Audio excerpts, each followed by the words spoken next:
Mr. Koch. Yes, sir. A couple of items I want to highlight. Mark talked about being in Salem a lot, but didn't get real specific on one of the particular bills that he's been successful in helping shepherd through the process, and it's important to note. We've talked a little bit about the property tax bills that we received on the rail line after we began operations, resumed operations of the rail line with the contract operator.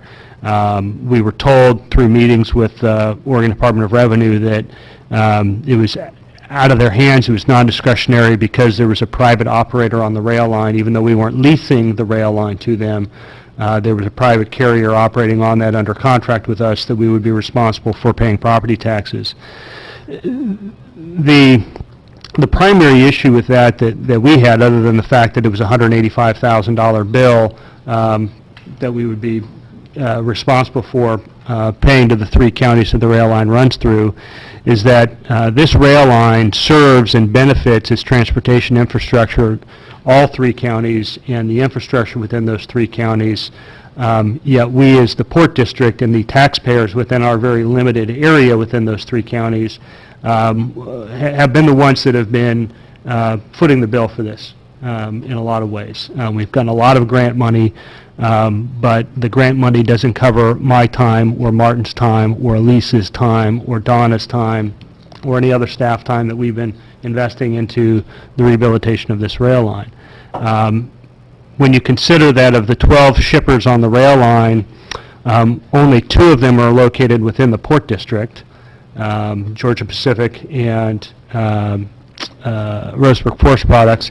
I'm not sure if Hauser is included within the boundaries of the Port District because it's the boundaries of the Coos watershed, and so we've got an area where there are employers and industries paying taxes in each of those counties to all of those schools and special districts and cities. Yet none of those folks are contributing to the health and well-being of the rail line. That this tax issue was important, and the Register Guard, I think, lost that nuance when they talked about how much money was coming out of the school districts through this property tax exemption. If all Lane County has to contribute, and then all of the taxing districts within Lane County has to contribute to the ongoing health of this rail line, is $80,000 in property taxes spread out among all of the taxing districts in the county, they're getting off pretty cheap. And it's an investment that they ought to be willing to make. And I would say, to their credit, and to the credit of Douglas County and Coos County and the cities along the line, they have stepped up and recognized that, and this bill has gone forward without really any opposition from those folks, understanding the contribution that the rail line brings economically to each of those communities along the line. And that issue has passed through the House. It's passed now through the Senate subcommittees. It's going to the Senate floor. Senator Roblin's taking that forward for us, and we expect that to be passed. We're working